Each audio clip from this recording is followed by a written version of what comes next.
There we go, there we go, there we go. Hello. Let's see if this works. Good evening, gents. LNR, can you believe it? Back in the mix again. Wednesday night season at console. Unbelievable. Get like I've got a boy sitting here next to me who I can technically call the original OG administrator of Logistical Nightmare. And then myself on my rig commentating on a fantastic season that we're going to kick off. I'm super excited. And there's another reason why I'm also excited, because I've got a co-commentator this evening. Bar Bliksem.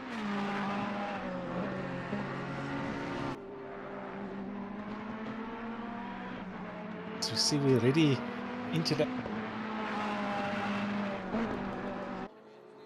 What lapping and qualifying?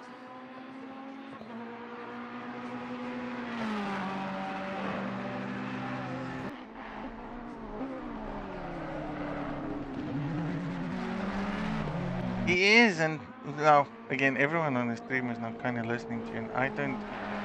Like, all my things on screen and default and sounds has gone to crap. Hold on, give me a second. I need to do a couple of changes somewhere, and I don't know why, but I cannot get your voice across. Oh,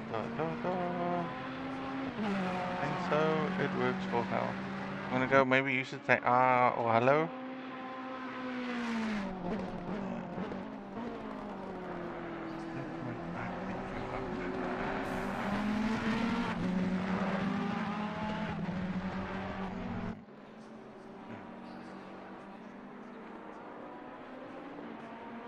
No,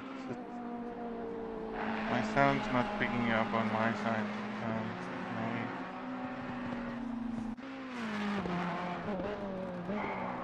This is what I love about technology. Technology just kills us. So that's right, that's right, that's right.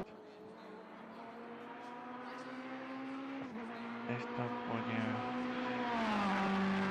People on screen. Why?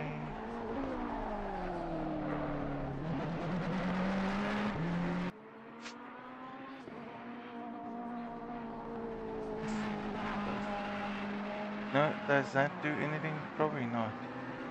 Testing. Ah, Hello. got you. There we go. There we go.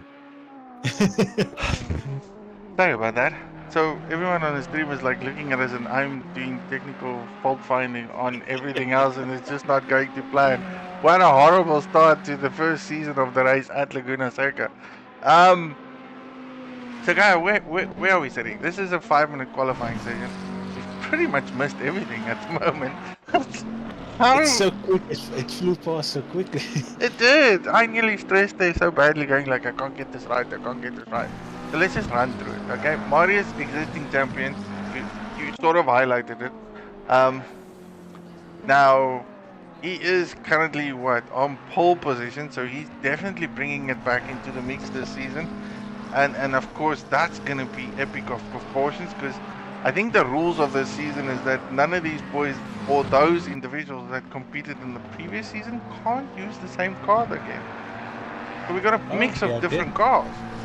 Yes, that will actually change it up quite heavily, because I'm guessing previous season they were so used to that car running laps. So to try something new, it's quite a challenge. Yeah, and I would guess, and again, don't you kind of feel like it's so interesting just to see so many Ferrari boys on track? Like, I don't think I've ever seen so many Ferrari cars in any PC gaming. And it seems like whatever upgrades the F1 Ferrari team got came over to GT3 also. If you see, it's 1-2-3 Ferrari at this moment. Now that is a good one. I didn't even pick up on that. So That's I what. that's quite funny. Very, very funny. So on stream we've got who? Sabata, Nail, Mornay, who's going giving a big shout out to Johan VD. Big ups to him. Then we got Butler Racing. Great. I think you should be sleeping by now, but thanks for your support, man. Okay, so let's see if I can pick up. Oh, geez, I feel like I'm not even prepared for this. This is weird. Things have changed. Why has things changed? I can't even do anything today. Hmm. We'll get into the groove quite quickly. We do. I kind of feel like something has changed in ACC because I remember the last time we kind of did this that we I could actually look at all the timing telemetries and so forth before we even get the boys to do their warm-up lap. Hmm. I don't know. I'm gonna go with technical difficulties. My beer is influencing my There you go. capabilities, and I'm just saying it's Andre there next to you that's distracting you. that's probably it too. Like There we go. I won't be surprised. I mean, he's listening to every word I say, and 90% of the commentating words coming out of my mouth is questionable. So it's gonna be a tough one. So all I know is front grid looks like a Ferrari domination gone wild, followed by a Nissan GTR. Now, from expert and experience, I reckon the Nissan is probably the ultimate OP car here, and I think Barblixum, you might not agree with me on that one. You know what? Now that you mention the Nissan, a while back, it was. I think I just switched over to PC. I noticed the one evening, David Perel did a sim grid. You know when sim grid used to run their daily races? Yes. He did a sim grid race in the GTR, and it was amazing. I was actually shocked about it. So I'm a little bit surprised. That's actually very good to get the Nissan on the second row, but it wouldn't, for me personally, won't be my go-to car on this track.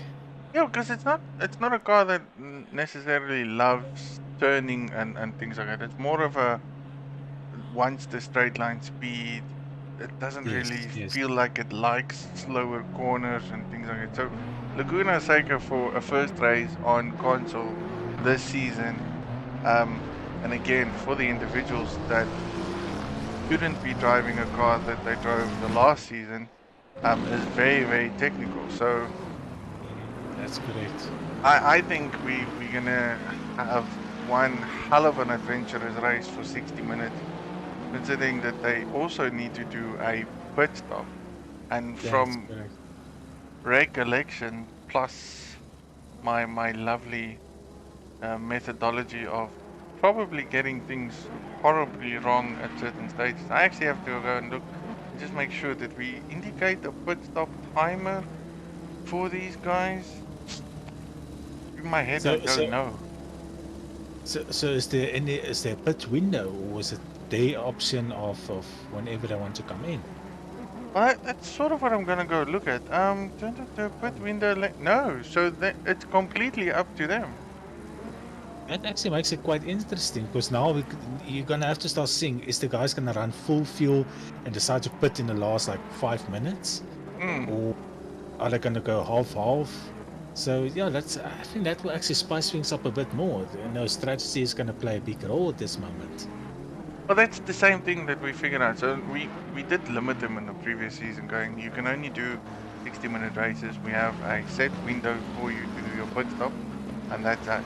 Now we've done that mindset to see if we can create this whole culture thing of getting clean racing drivers and things like that. But in all fairness, I have to bloat every single time these boys on console comes and race because they have brought their A game every single time, and there's been very little incidents between these boys, full grid every single time, and they just keep getting better and better, and it's just so super exciting to do this. Um, So again, I think I'm gonna give a massive big ups to the console boys and a massive challenge to the PC boys and go like, see if you can beat this. Is kind of my approach. Well, we will try, but I doubt we will be able to do that. So yeah. But It's, no, it's that's great to what see makes that. it so hard though. But Yes, again, yes. yeah, let's see what the strategy unfolds. I like ooh, a couple of glitches there. This is this sort of. McLaren going a bit off the radar. Now again, it does make it a bit difficult for console. These boys do struggle. We've only got one server. It is hosted in Europe. Green light, So go, go. here we go. So now I can do this. Go to the back grid. Yeah. Oh, looks like Marty's got a good start. Oh, but there's an inside. Nicely done. Oh, Ooh, there's a contact. contact line. I didn't see fully there. I just saw like the skyline going a little bit sideways. Yeah, so someone had a rear end collision there with a Skyline and he's dropped far. Ooh, and more incidents there at the back. Again, the front grid boys getting away at least, but that doesn't seem like it's an easy way there because Springbok Gamer. Oh, really? Is that Springbok? No, that is Springbok Gamer that has lost so many places. Fortunate, yes, that's. Oh, and I was actually in the back of my mind. I was rooting for the Nissan, but this is still. Yeah, it's 59 minutes. There's still a lot to go. It all just depends on the damage and if you can keep the Nissan together. Yes, and I'm really rooting for these boys to have good races. So a couple of incidents at the start of it. Michael Stefanak, back in the mix with the Ferrari, he just went off with a flyer. Not even a full lap completed in his 1.5 seconds ahead of the pack. So he looks to be very dangerous this evening. Yes, it's coming out of the last corner over the line. You can see what the gap is probably going to change a little bit now. Yeah, 1.7 seconds. So that's a very quick first out lap. So, but the question still stays. It's difficult. Laguna Seca is not one of the easiest tracks. There's some curbs that you cannot drive. Will you be able to keep it up for a full 60 or 58 minutes? Well, that's what I want to figure out. And with this being said, we do have a couple of new boys on the grid. Some of the familiar ones are here. Again, DY, don't know if he has driven with us before, but he's in. And Kudavas, who I know is a predominant phenomenal driver, based on rumors throughout the communities. He's sitting right there behind him. So again, new faces every season. So P2 is Dylan. If I'm not mistaken, I don't know if things changed since I left console. Dylan is actually the, I would say, co-founder or the owner of Sarko Racing. Ah, that could probably be true. And again, yes. we gotta give bigger boys and heads up to the teams and the communities like Sarko. And again, I'm so happy for those boys. They are willing to come across and race with Logistical Nightmare Racing. And again, I'm hoping our boys do the same thing and go across and help them racing. And then we also have the SSR boys, which is Sonic Sim Racing, also a local South African community that has got their boys in. Now, of course, Springbok Gamer is a profound driver at SSR. So this is not just a LNR console community race. This is literally a combination of 3 different communities that have joined up and decided let's do great racing. And again, that's kind of why we love doing this and do what we do, because it's absolutely phenomenal. No, that's true. It's always nice for the communities to come together and race together. So no, that's really good. Just to quickly come back to Dylan, great pace. The one thing I can take away, because I did race with Dylan before, he's very consistent with his pace. So if it happens, oh, I see they're coming closer. I was just about to say, for Kudavas to overtake Dylan, it's not going to come down to a mistake from Dylan. He's going to have to go for a move, somewhere. Well, I guess I don't know how that has worked out, but again, Michael has made up 4 seconds in the first 5 minutes of the race, so that gap has just increased by quadruple. So I do wonder whether Dylan has picked up a bit of damage on his Ferrari because he doesn't seem to be the man that is on pace at this moment, and he potentially held up a few boys. So those guys are now going to fight for position over there because now he's got, I would say, a fellow racer, aka Marius, behind him. The champion, the defending champion. Defending champion. I can't believe I can actually say that we actually have a defending champion driving with us back again. And again in a different car. The last season he won the whole series, but he actually took it with a Porsche car. An underdog for the tracks we selected with very rainy, horrible conditions, and he took the grid and finished strongly throughout the season. I think he got one race victory, but in overall his consistency just mastered everyone else. I'm guessing it was one race victory and very consistent top 5, top 4 type of finishes the whole races. So yeah, you don't need to win every race if you can just keep it consistent. You just that's all that it requires, a bit of consistency and just staying, I would say, probably out of trouble. And then of course there's Gaffney with the leading Nissan at this moment. I can't recall where this man qualified. I actually must go and look and see where we found with qualifying. So Gaffney actually qualified in 4th position, and he's a bit at the back of the pack, so he's got a bit of work for him. And I do hope we're going to see a Nissan at least on the podium. Otherwise, these Ferrari boys are going to take it by storm. Well, I strongly believe that there's still a lot of racing to go. It's I cannot. It's too early to call anything is happening. Pit stops needs to happen, but yeah, I see. So Gaffney qualified before. He did drop a couple of places. Maybe it was a bit of contact, or maybe just lost a little bit of the Nissan in some corner. But you know, you can never give up at this moment. No, you can't. So I need to now go figure out. So SOPB33N is a big supporter of Johan VD. Again, let's see. Johan VD. Give you some screen time, man. You've got Oak supporting you on the stream in an Aston Martin. Again, fan favorite of the LNR team boys. Yes, you can never go wrong with Aston. You actually can't, man. It's such a beautiful car, and I gotta admit, that's a lovely color for this boy. It is. I don't want to call out the color, but for me, it's almost like a turquoise, dark turquoise type of color, and that looks really nice, honestly. Well, Johan, he's got fan loving him at this stage, so SOBB33N69, this is your boy. Oh, something happened with Dylan. Sorry that we go. Dylan dropped down heavily. He's now P8. Ooh. That's unfortunate. So that's, if I'm not mistaken, from P3 to P8. That's a tough one. So where would he have made a mistake? I wish we could have picked that up.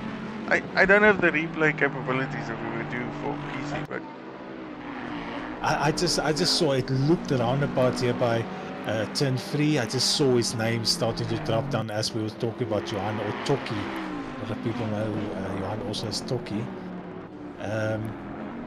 But yeah, that's really unfortunate for Dylan. Feels like it's almost like a commentator's curse here, because I even said he's a very consistent driver. But we never know what happens. There we go. First time commentating, no? This is where you go like the minute you talk about a guy on the track, you go, ooh, he made a mistake. You go like, ooh, should I just have kept quiet? But he's chasing down this Bentley now. Now again, I think a Bentley is very good on this track as well. Very There's good. 2 cars of my favorite at the moment, Bentley and of course the Nissan. But mid-rear engine cars are definitely doing phenomenal. Rapid Duck back in the mix again with a McLaren. Big battle here between 4th, 5th and 6th. So again, this is McLaren versus Bentley versus Gaffney in the Nissan. 3 different cars trying to get into the podium position points. So That's really good. Yeah, it's nice to see that mixture of manufacturers. yes, and that's the whole thing. I think console still allow as rapid goes very wide there. Doesn't Yeah, lose it though. But it gives you that mix of drive cars and console. I don't know why, but it feels just more balanced. that's 100% true. Just another driver I'm picking up is actually getting up the order quite good here. Primo Gamer, which I believe was second last, is currently in P13. So whatever damage he has with the Nissan, he is still getting amazing time out of this car. So he had a couple of incidents and bumps, and again, if we go look at the qualifying session, I think he qualified. Where He qualified. where He did he? qualified a little bit.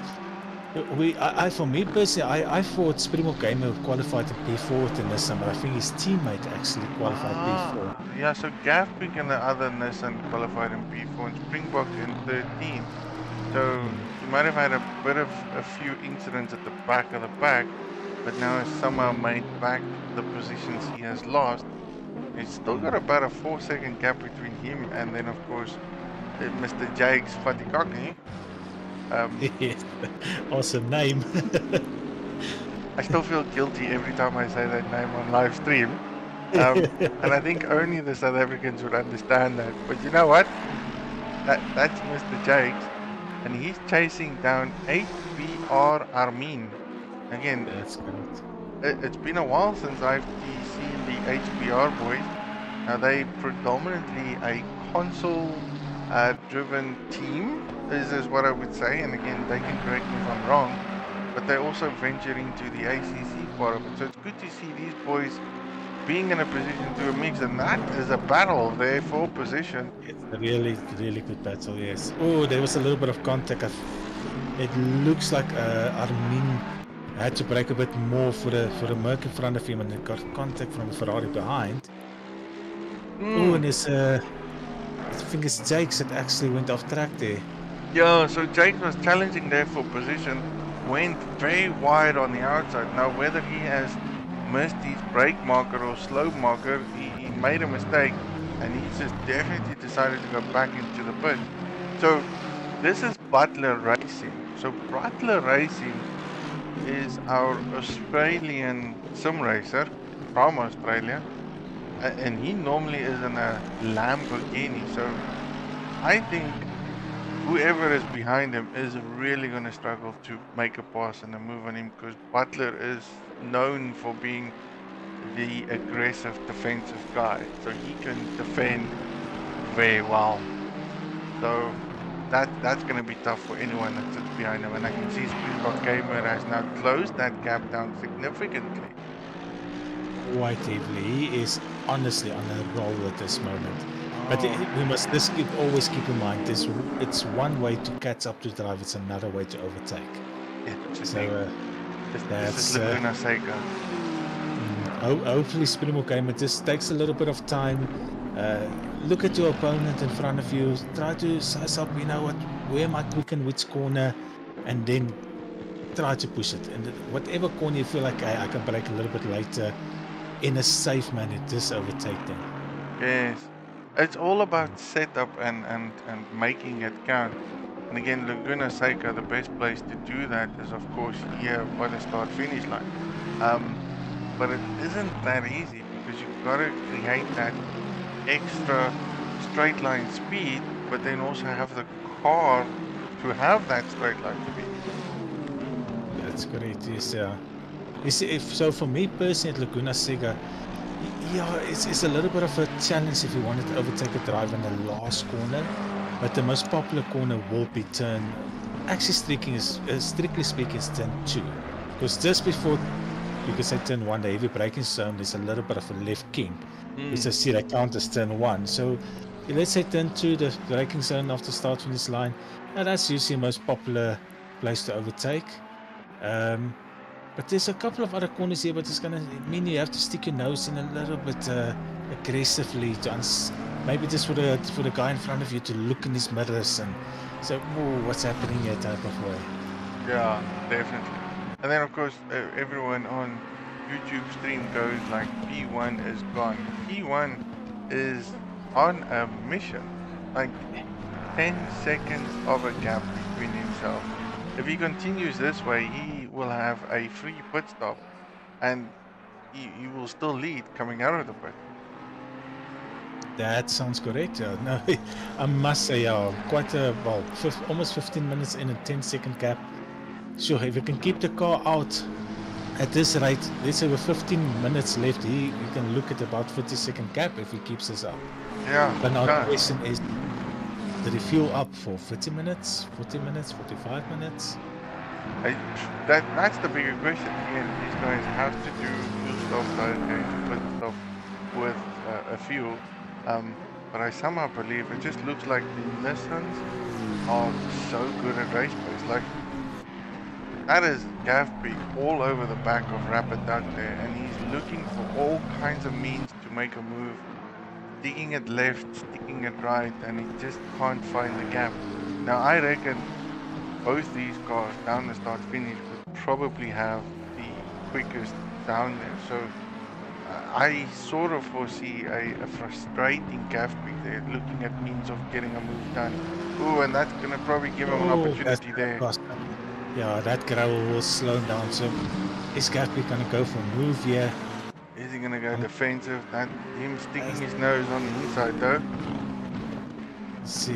Oh, this.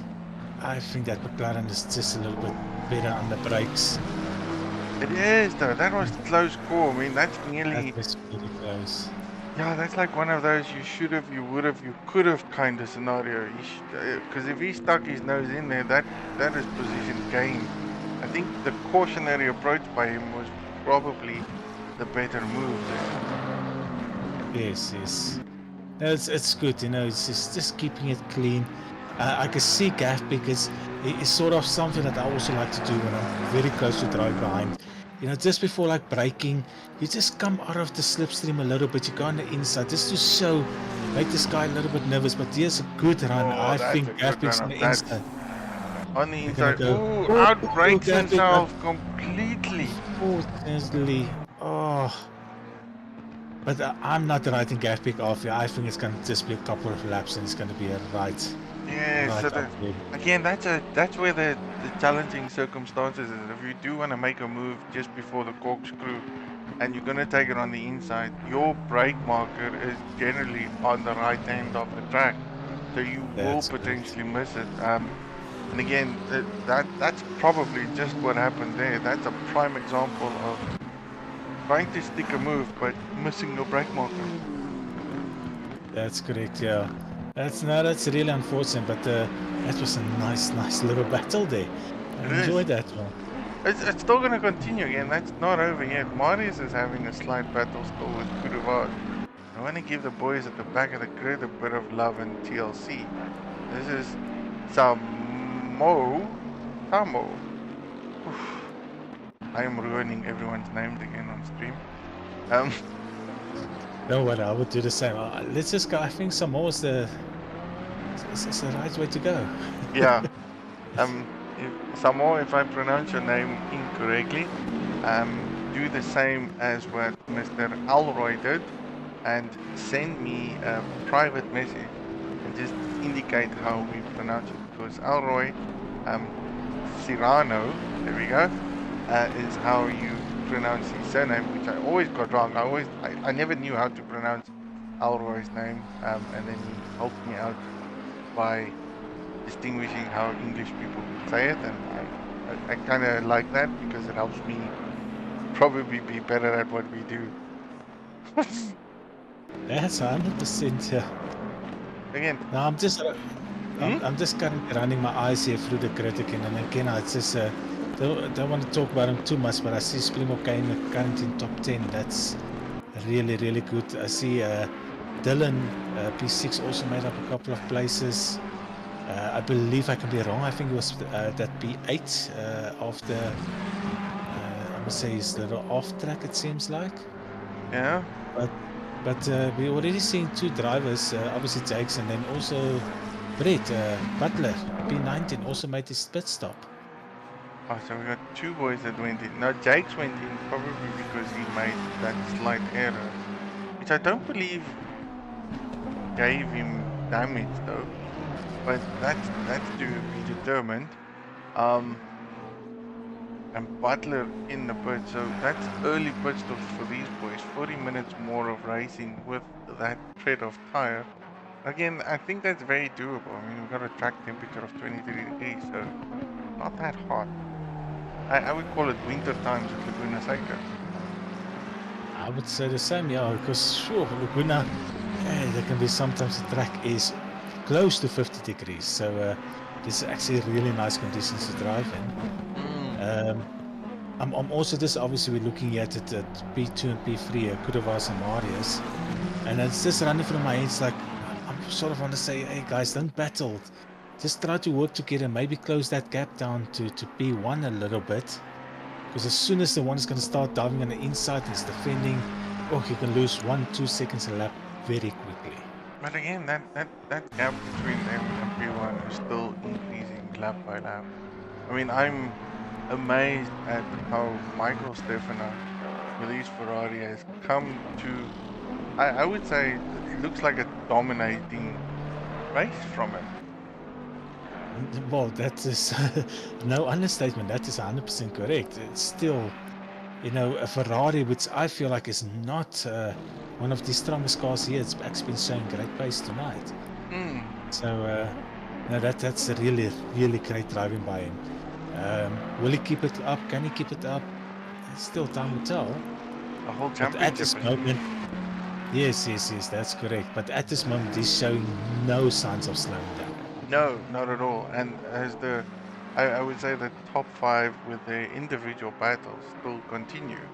Again, so we've got Rapidak, Gafbeek again fighting it out for positions here. He's closed the gap that he lost. Kudavas and Marius looks like they are comfortable where they are.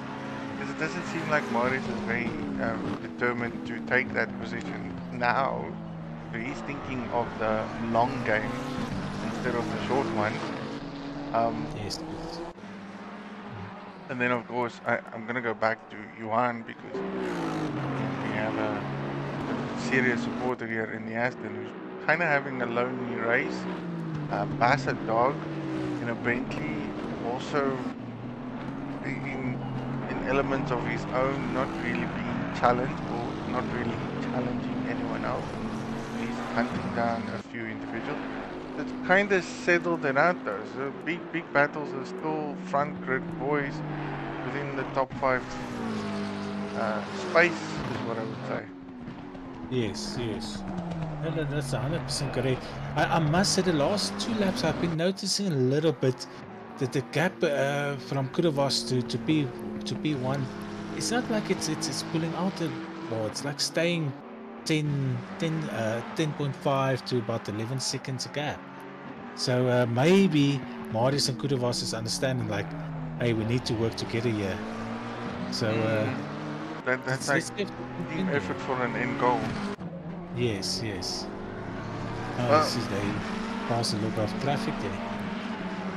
Yeah, well, that's sort of what you're gonna expect at Laguna. I mean, within the first couple of minutes of the laps, it won't be long before front markers will start lapping the back markers. And of course, when we say back markers, that's probably the boys that's gone into the pits, because I reckon that was Jake's. Was it Jake's? No, there's Jake's. So Jake's is right here at the back, in his yellow and black Ferrari. There's a lot of Ferraris, so it's a bit hard. It still seems like when we were on Jake's, it looked like there was still a bit of damage on the side of the car. So I wonder if he did fix the damage, or was there maybe another issue why he went to the pits? I don't know, but even if his pit stop boys did fix the car, I don't think they buffed everything out properly. So might need to get a new pit crew for him in the next race. He's gonna have some strong talk after this race with his pit crew. Well, the battle still continues front grid. Michael Stefano is leading the race. Seems to be a stable situation at this moment. The gap, like you said, hasn't increased in a while. These two boys are within a few tenths of each other, not really making, I would say, very hard moves, but again, it's easy to be behind someone than to make a move. So I think these boys have got similar pace in general. Yeah, that's correct. Yeah. So maybe Marius is playing also a mind game, saying, "Hey, you know what? Let me just stay here. Maybe with the pit, I'm gonna try to jump him, do an undercut, um, instead of battling." It's that strategic move that now comes into play because we're about 5 minutes to the halfway mark at the moment. So again, my normal approach to races like these was have enough fuel for half of the race and then go in for the second half step. But then again, I don't know. How would you have approached this?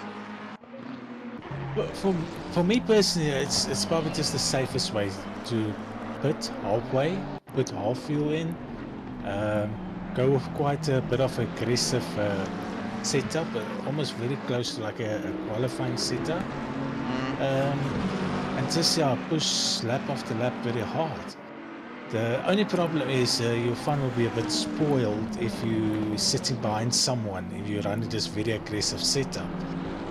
But for me personally, sure, yeah, I would say I would have tried to put on the dot 30 minutes and just hope for the best from there. Take it from there. Well, again, this mix at the back of the pack has gotten any interesting. So Alroy Cyrano managed to catch up to Samo, Samoth, Samo. I'm gonna go Samo. But then managed to get out of the way because we've got Kuravas and Marius unlapping them. And oh, that's gonna get very interesting. So that will deter Samo's uprun to corkscrew. Will Alroy make a move on him? That's the big question there. Close. Very, very close. Oh, a lot closer. And just look at the amount of pressure that Alroy is giving. So Bentley on Bentley action. There we go. I was just about to say that. You can never go wrong with some Bentley on Bentley. Oh, and it's a bit wide there. Samo goes in. Samo goes in. Now that's probably a very wise decision. I don't know if that was planned though, because if he managed to put it back on the track, he would have potentially lost that position. So Yes. I'm gonna go. That's a strategic pistol. I would agree with that, and also instead of battling and defending, rather jump into the pits, get some fresh tires on, and put in some 2, 3, 4 solid laps to get to make sure you're in front of the Bentley again. Yes. The few boys into pits. So Mao in HPR Ram was in. He's probably out. Stalls, however, are my favorite Aston boys from last season. I will never forget them. So we've got Stalls here, and where is his fellow teammate? I see him. It seems like Stalls has pocket, which we're gonna call. There's probably something wrong with the car. I don't know if it's maybe engine-wise or maybe the car's overheating too heavy. Oh, he hasn't really done anything. So he's quite a bit of laps away from actual racing. I didn't pick up on that at all. Again, the last season, Stalls and them drove the Aston Martin, and this season they onto the McLaren. So a completely different method of driving, just in general. Yeah, it's I think to come from Aston Martin. It's a very stable car. Over to McLaren. McLaren's also, for me personally, it's a really good car, especially exiting corners. However, it's this. I never driven it on console, but on PC, on the braking, it's not a car. You need to finish your braking before you start turning in, and that's just not for my driving style. That doesn't fit. So it's quite a change up from Aston to McLaren. A definite change up, and Springbok Gamer is the man on the move. He is chasing down Yuan. Now he's gone into the pits now. So that's probably the halfway marker pit stop. So that's kind of what we would have done. halfway marker pit stop was my philosophy. Go in and around about there, come back out, have fresh tires, be more aggressive again. I think Springbok Gamer is going to probably fix a bit of damage. That again, if that damage that he has actually caused him any problems, because he just looked on fire. I mean, It was moving really. And now the question is also, I'm guessing Johan did notice he went in the pit, so I'm guessing Johan is going to have to react to that. yeah. So both Michael and Kuravas in the pits. Marius has Staying opted out. to stay out of the pit. And Marius then becomes the new current race leader. Now that's going to be very, very interesting though. This is where you determine whether the undercut or overcut works. That's correct, yeah. And this also, Marius staying out sort of tells me, is he running a little bit more fuel? Is he going, maybe he's trying to look at pitting in the next 10 minutes, even now perhaps, but looking after the tires, maybe the last 20 minutes he's going to run it like a qualifying session and see it lap after lap.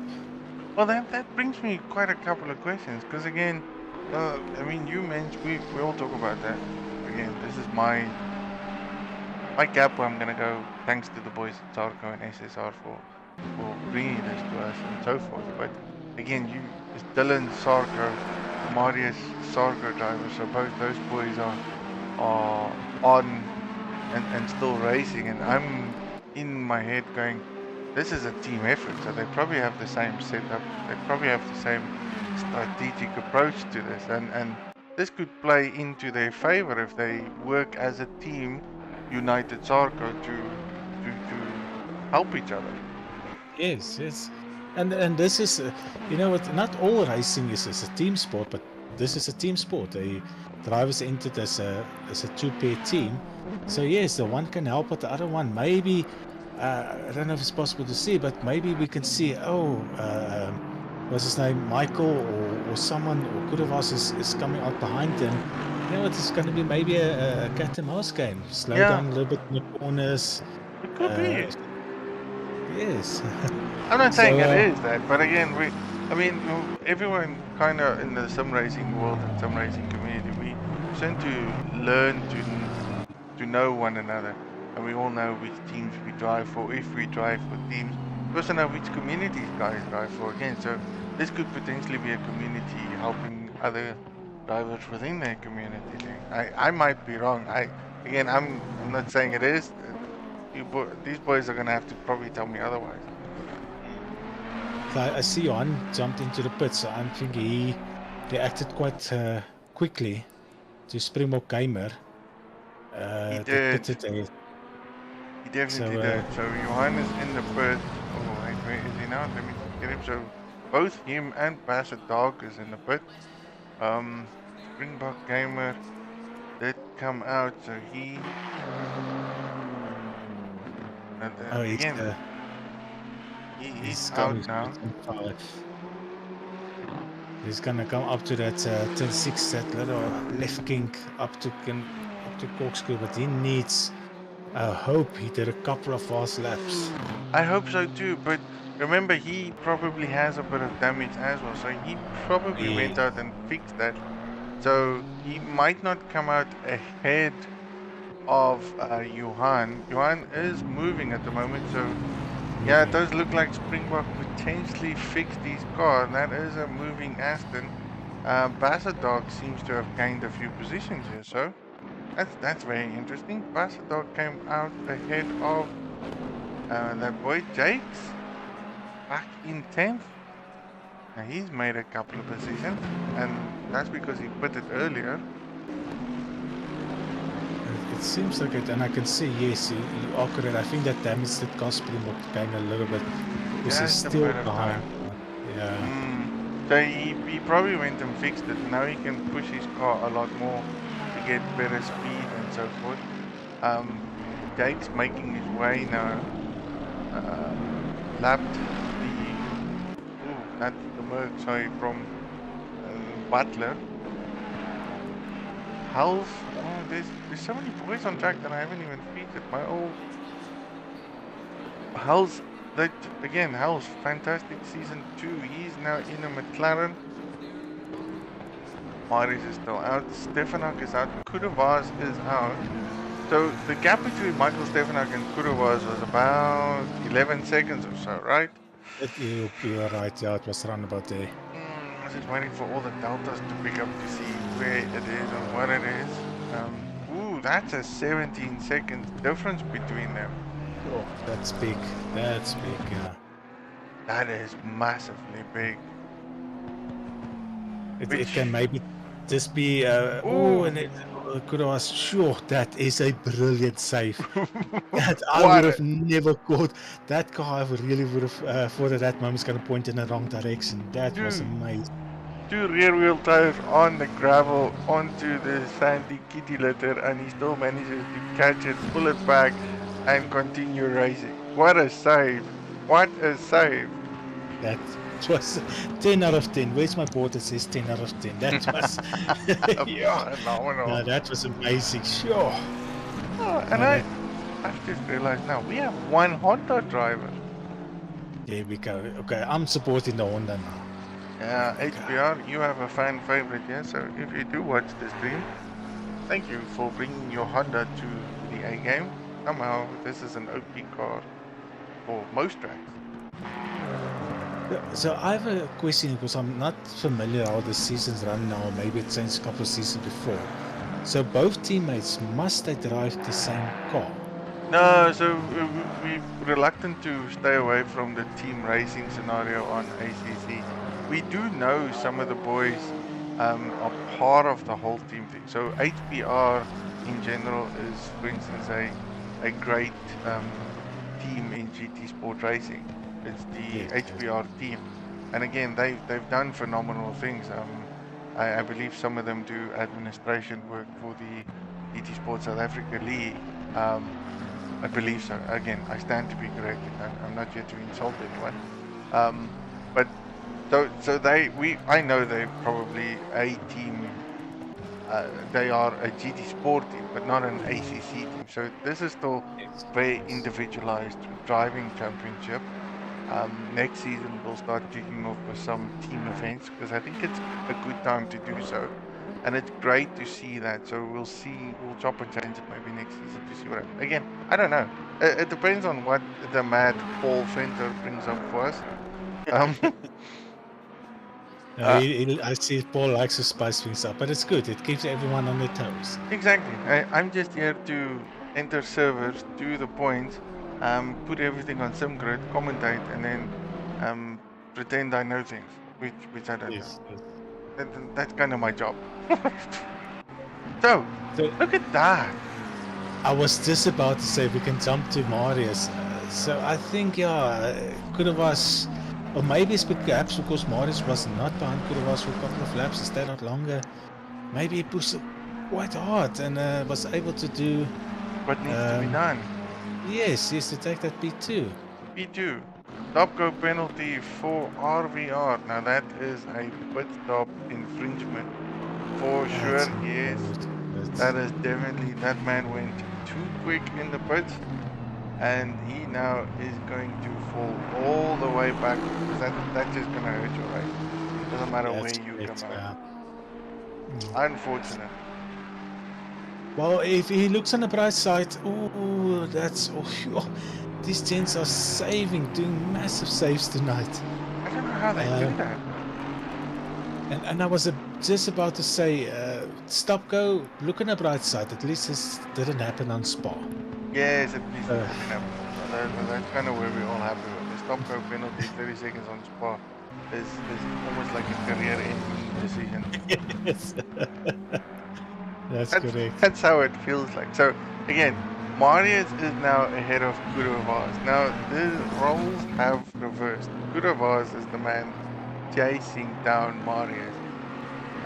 I reckon a few things came to play here. Whether Marius just had that perfect lift and drop pit stop, and of course a good solid entry and exit, or did Kudavas make an error on his entry and his stop and lift?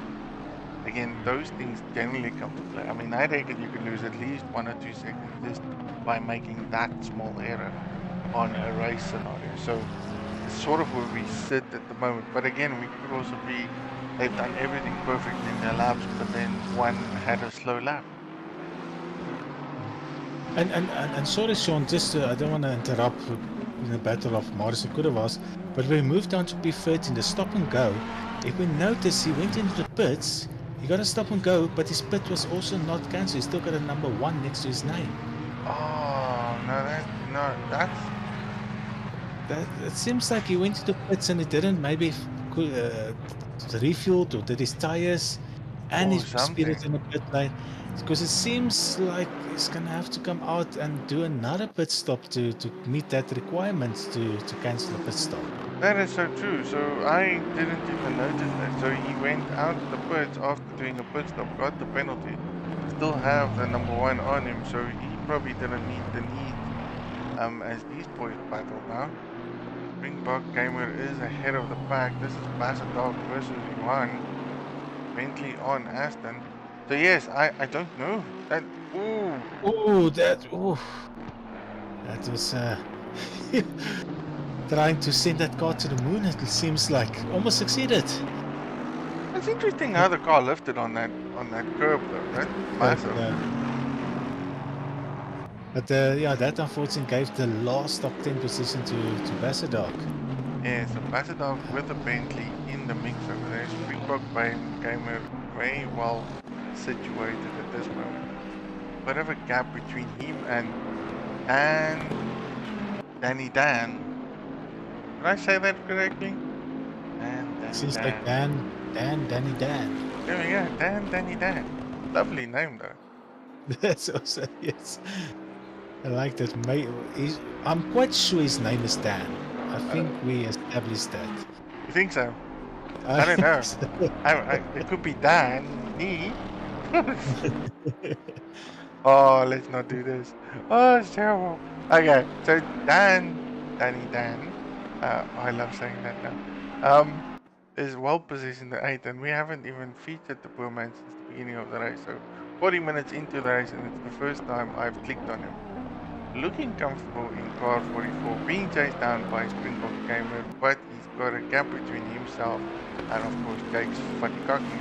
And then Michael Stefanov, leader of the race thus far, is right behind that man. So I reckon it's all in the hands of Michael to win and lose it. That's 100% correct. It's a little bit okay. There we go. Dan moving aside for the leaders to come through. So yes, yeah. If Michael can keep this up, I cannot see how anyone at this stage, this combo, this Ferrari at Laguna Seca, he's just been on fire. That is a really amazing drive this moment.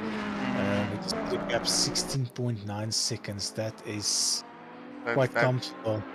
That is a drive for the day. And then of course my suggestive OP car that I called it, Nissan, sitting in 5th place. I still wanted him to be up there. Well, 5th place is really good, but he is a rapid duck with the McLaren. Just seems like it's just pulling away from Gav Peak. But it's nonetheless, you know, there's still 17 minutes to go. One corner can catch anyone out, and it's true. And it can be right up there. And then we've got, I'm reckoning this is Dylan, unless anyone tells me otherwise at some other point, or DY13RI. He is chasing down Gav Peak, so this is probably going to be a battle at some point. It actually looks like he's closing the gap on Gav Peak, so slowly but surely, that's getting tighter and tighter as we go along. That's correct, yeah. And then what's in P7? We got Jake's. Jake's, it feels like he made up a couple of places since that pit stop. He has. So a little fumble at the beginning of the race. I think he is one of the few that has been on a tire set that's probably about 40 minutes long. So he's got the oldest tires on him on track, but again, it's not harsh conditions this evening. So good 24 degrees at this moment, only pumped up by 1 degree, so great racing conditions. Yes. No, he's doing really well. Got a comfortable gap behind him to Dan, 20 seconds. So at this moment he can just look ahead and keep on racing. No. And that everyone is fairly well spread out at this moment, of course. Al's 666 with his McLaren looking fairly comfortable here. He is under no pressure at this moment. He, of course, is chasing down Johan. Samo is the only individual that has not done a pit stop yet. Nothing wrong with that as long as he does do it, is my kind of theory. And it looks like he's 3 laps ahead of Butler Racing in the bird. Something happened with Butler. He should have been around about. He's slowing down for a leading car there, but he, if I'm not mistaken, he was also close to the top 10. So doesn't look like that Merc had a great drive today. And I'm still gonna go with this is season 3, race 1, where we forcefully told the individuals they can't have the same car they did the last season.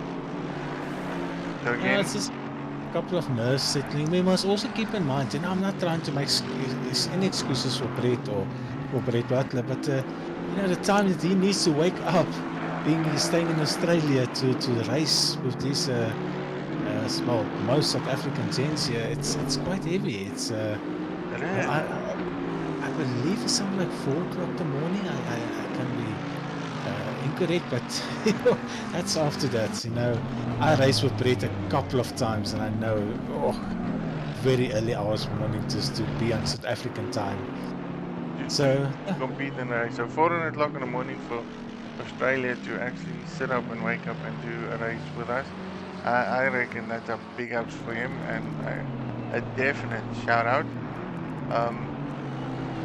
Who are we still doing? So these boys are getting closer to racing. Assetto making moves though. That gap between him and Johan is less than a second now. 30 minutes of racing left. I think this is going to get very, very interesting. I have to agree there. It seems like that Bentley found another turbo somewhere because it's moving at this moment. So, it is. I think that's going to be a good battle to keep our eyes on. I don't know who that Bentley is ahead of him though. Trying to, is that someone? I'm going to stop talking about some drivers because this commentator's curse is not worth it. He spun and he's still spinning. Oh my goodness. Unfortunate. And he was flying at that moment. He was. I don't think he's lost a lot of position. That doesn't look like it though. He did lose a lot of time though, because that looks like a double donut by Assetto just to get his car back on track again. 1 position lost thus far. So Hals has made his way through. Up to P11. P11. So Assetto lost lots of time and a race position just because of that one corner. I think that's one of those corners where you probably put it too wide and too much on the gravel, and then your rear end just gives way, or you touch the curb. One of those two things. It just unsettles the car, and then as soon as the car becomes bouncy, it's going to be difficult. Not a pleasant one. Make up the time, and now you're gonna try and see if you can do it again. Not ideal. It seems like that gap between Marius and Kudavas and P3, 4.1 seconds, that's growing a bit. So Marius got that open air in front of him, and he's just putting solid laps one after another. Yeah, and I think that's a strategic move that he did. He probably felt like he had enough speed and pace, potentially faster than Kudavas. As I say that something happened with Marius. Why is Marius not? Sorry, I missed. Something happened there. There was a massive gap. How did we miss that? What just happened? No. I feel like I need to stop talking about some of the drivers. Really? I'm so sorry, Marius, if I gave you a commentator's curse. I just thought myself, yo, Marius is on a roll. I'm gonna change your name to the Curse of Stradom. Like every driver you talk about is just instant karma. It's something we should know. That's really unfortunate because it was about a 4-second gap, Yes. and it was just the next one. The McLaren was in front of the Ferrari. So now, Question remains: did he probably lose it at the exit of Corkscrew, which then unsettled his car, and then that just opened the gap to Kuruhas? I think, yeah, I miss, unfortunately. I didn't even notice which corner. I didn't even see yellow dot somewhere, and I actually seeing a yellow dot just after turn 1 now, or yeah, after the first braking corner, but it's moving again.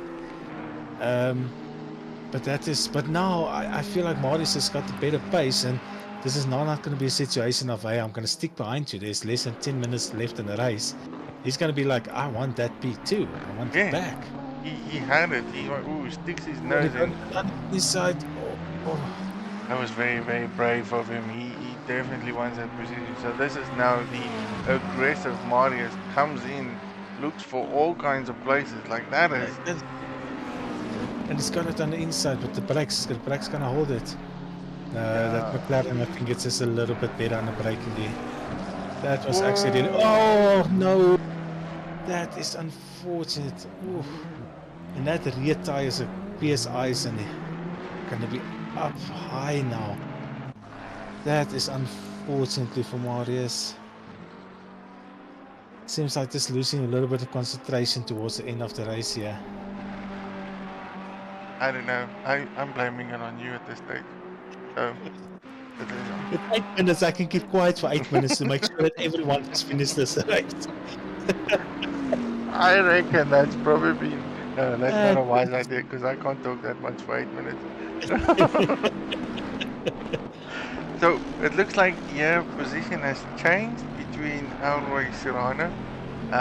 He was behind Bas a dog at some point, so that little incident that Bas a dog had probably and another one there for him. I'm gonna admit it, and this is fact. I ask all boys on stream or sim races to tell me otherwise. The minute you lose focus at Laguna Seca, your race is very hard. I have to agree. I wouldn't just say Laguna Seca. Overall, if you are unfortunate, if you get contact here and there or someone bumps you, it is so difficult. You know, you can't drive angry. If you drive angry, you're just going to continue making more and more mistakes. And to get back into that groove is so difficult. And as we just watched Jake's there going into the pits, I mean, he was sitting very comfortable in the top 10 position. So he's either fixing his car or doing something as both these boys come out of that corner onto the gravel. How do they manage to keep the car on track? That is, I think they just did a setup saying, hey, you know what, my car's going to drive rally style and tarmac style. It's going to work both ways. Yeah, it's just going to do both ways. That's a double setup methodology. And the cars didn't even wiggle. It was just like it was still on tarmac. That's a Ferrari there in the rear view. It's who's that? Is it moving? It seems. I think so. I think it's one of the HBR boys. I think it's Ram or Armin. Armin, I believe. But this battle. Another yellow flag in front. Someone else is also off here to the right. It seems like of these two. Yes, there's a. It seems like that the concentration of some guys are just falling away a bit. Yeah, that's a lot like in the last few minutes. Johan here now chasing down Springbok Gamers. Battle continues. And then of course the Johan fans are back. Welcome Adrian Bond. It seems like Johan is a fan favorite. I gotta get some word. Those boys that support Johan, give me some feedback. Where does this man come from? Let me know. Give us info. Like, happy to look and listen and hear. Like, I think he's been the most voted driver for the evening. And I would agree with that. You know, the Aston is not an easy car to drive. You know, it doesn't have a lot of torque coming out of the corners. So you need to keep your speed up in mid corner. And You at do. the stage, it seems like Johan is going to keep on piling on that pressure to Sprimo Gamer. He's got someone behind him now. Who's that? That's Marius. Marius has lost 17 seconds now away from Kudavos.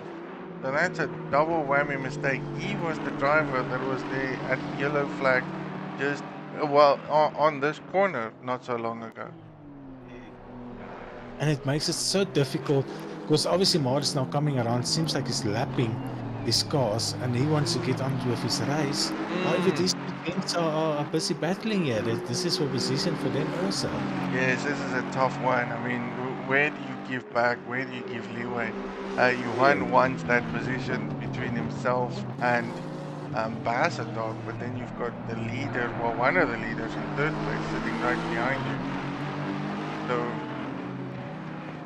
We're gonna see if they're gonna let him through with this. They're just gonna battle.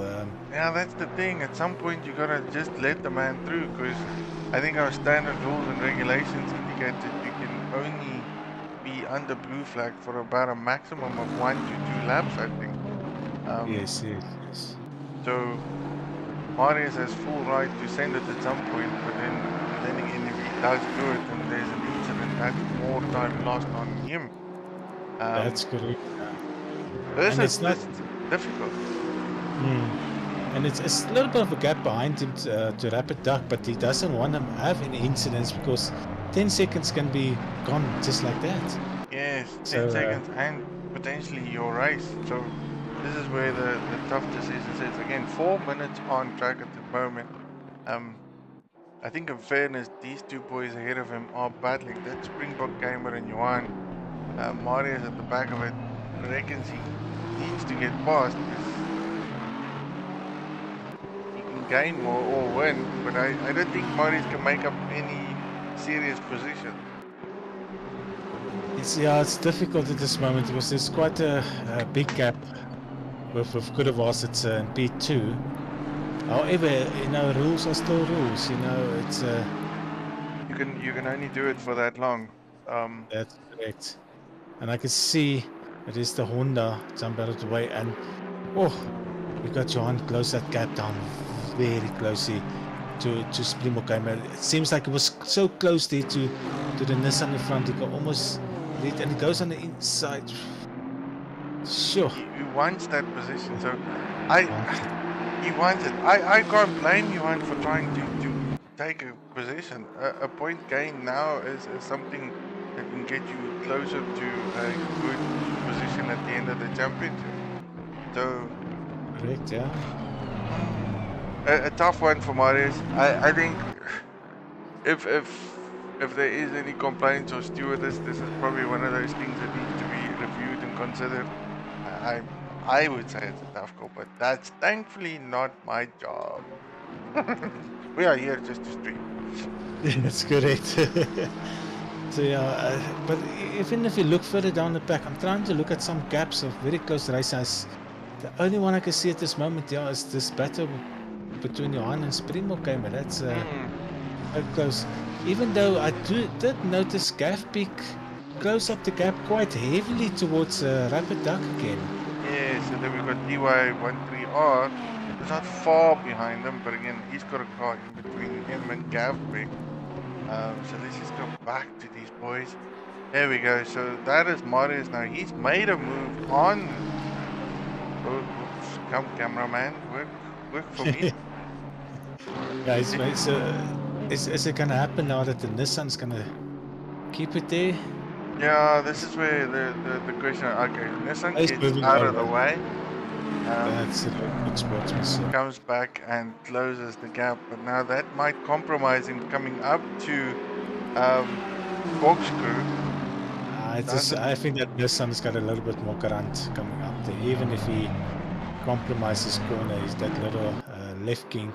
Yes, as Johan takes a very deep corner into Corkscrew. I see something's happened by Rapid Dog because that gap is now down to 0.6 to Gaff Peak. Oh, that went very interesting. Closing minutes of the race, Nissan seems to have switched on his turbo. Ooh, look.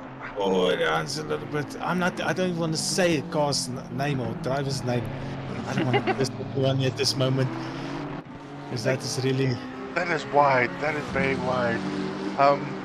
I won't dare put any wheels on the dirt on the track. These boys have got more kahunas than I have. Oh, Oh, wrap it up that's deep. deep. That's deep by the McLaren. Oh, the car gets a little bit wiggle. Oh, it's a little bit, and that is actually well kept by Gaff Peak for the position for fourth place. Nicely done. That is brilliantly taken. Saw the opportunity. Rapidak just went too deep into that corner. Gaff Peak stuck his nose into it and said, "Thank you, I will take that. See you tomorrow." Leader And on. then Oh, leader has finished the race. How did his I miss race. that? Leader That has. is we fell in the close racing. Oh, hats off to Michael. That was Yeah. amazing drive by him. Start to That's finish, an I can't believe I missed him. Kuruvaz coming in second place. We were so overwhelmed by everything else. Again, great race by him. Had a bit of battle between him and Marius. Marius is coming now in third position. Oh, taking I the think last podium spot. That's still amazing drive, you know. that's an amazing drive. I think Marius gave his second place away. Got a bit sketchy in the middle, end of the race, but nonetheless, fantastic drive by him. Ferrari, McLaren, Ferrari. And then we've got Gaffbeek who managed to get a position on the final lap. Fourth Giving the place for him. flashlights. Flashlight, cheeky move. Took it from Rapidag and said, "Thank you, sir, for that silly mistake you made." And then TY13 in sixth place, followed by Danny Dan in seventh. Springbok Gamer finished in eighth, so good race for him. Johan VD in ninth, Hulse in sixth. Boys doing donuts like madness. I think that was a phenomenal race. I have to admit, this was epic and spectacular. I don't know. I'll leave it for you to sign us off here. No, that's perfect. You know, from my side also, yes, I must say it was amazing driving by all of these guys. It just felt like towards the end, I think drivers make a little bit more mistakes on their own, but you know what? That's concentration. Our race is not easy at all. Nah, But yeah, anyone that I can walk enjoyed away that. from, I would say, Laguna Seca incident free and so forth, has got uh, great respect from all other drivers. Next week, where are we next week? I gotta go and have a look. Next week, same time, same place. We're gonna head off to Zolder. Again, it's gonna be a 60-minute mandatory fuel pit stop race. So for those that want to come out and check us out, don't be shy. Next week, same time, same place. I'm gonna give a big shout out to the boys at Sarco SSR. Thank you for your support, and then I'm gonna go say thanks to everyone on the stream. You guys have been absolutely amazing. Loving it. Catch you boys next week. Then, of course, last but not least, thanks to all our Patreon boys. And then straight on, I would say big thanks to you, man. Loved you commentating. Let me know if you want to come back and do this again. Certainly would Always. love to have you. So, Perfect. signing Thank you off. for having me. Really Yeah, enjoyed it. signing off from my side. Good night. God bless. Cheerio. Bye bye.